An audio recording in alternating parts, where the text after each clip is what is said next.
দেখো, উচ্চ মাধ্যমিক 4 সেমেস্টার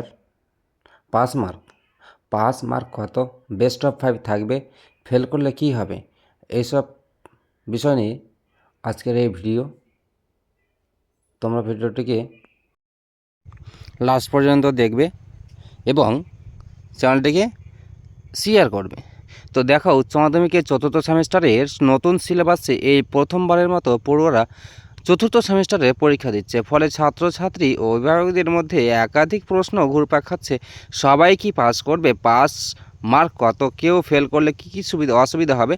দেখো, সেমিস্টারে বিষয়ভেদে নম্বরের বিভাজন আলাদা। তৃতীয় সেমিস্টারেও একইভাবে এই পূর্ণমান পরীক্ষা হয়েছে। প্রত্যেকটি সেমিস্টারে আলাদা আলাদা পাস করতে হবে। নন ল্যাব বেসড বিষয় 40 নম্বরের পরীক্ষা, 35 নম্বরের পরীক্ষা থাকছে তোমার টোটাল। পাস মার্ক কত, পাস মার্ক কি, 40 নম্বরের পরীক্ষায় পাস করতে হলে ন্যূনতম 12 নম্বর প্রয়োজন।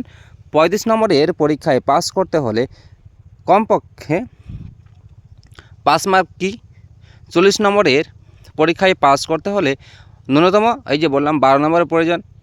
35 নম্বরের পরীক্ষায় পাস করতে হলে প্রয়োজন 10.5 অর্থাৎ 11 নম্বর প্রায় ধরে নেওয়া যেতে পারে।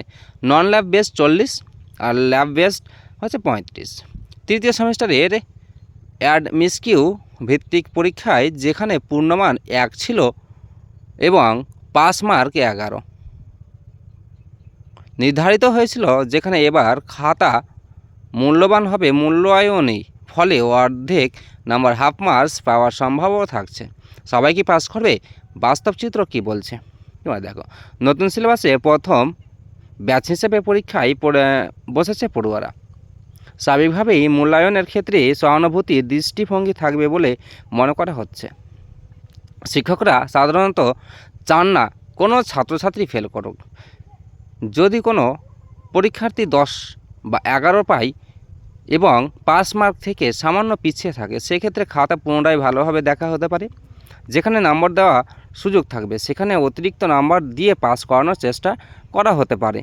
এটি কার্যত গ্রেড মার্ক এর প্রয়োগ।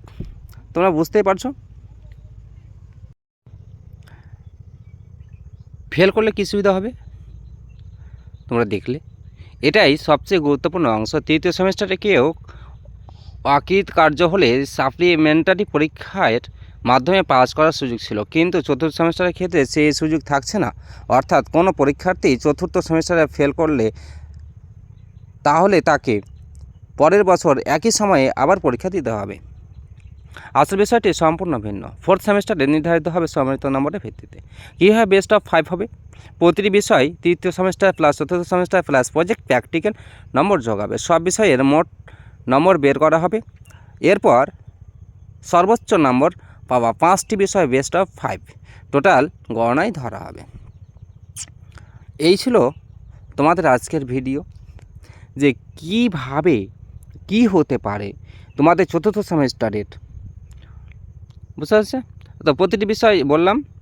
এবার তোমরা দেখতে পারো 2টি সেমিস্টারের পরীক্ষা এবং প্রজেক্ট প্র্যাকটিক্যাল মিলিয়ে 100 এর মধ্যে যে বিষয়টির নম্বর সবচেয়ে কম থাকবে সেটি স্বয়ংক্রিয়ভাবে 4th সাবজেক্ট হিসেবে গণ্য হবে। তবে মার্কশিটে আলাদা করে কোনো কিছু উল্লেখ করা থাকবে না, শুধুমাত্র টোটাল নাম্বারে সেটি দেওয়া যাবে।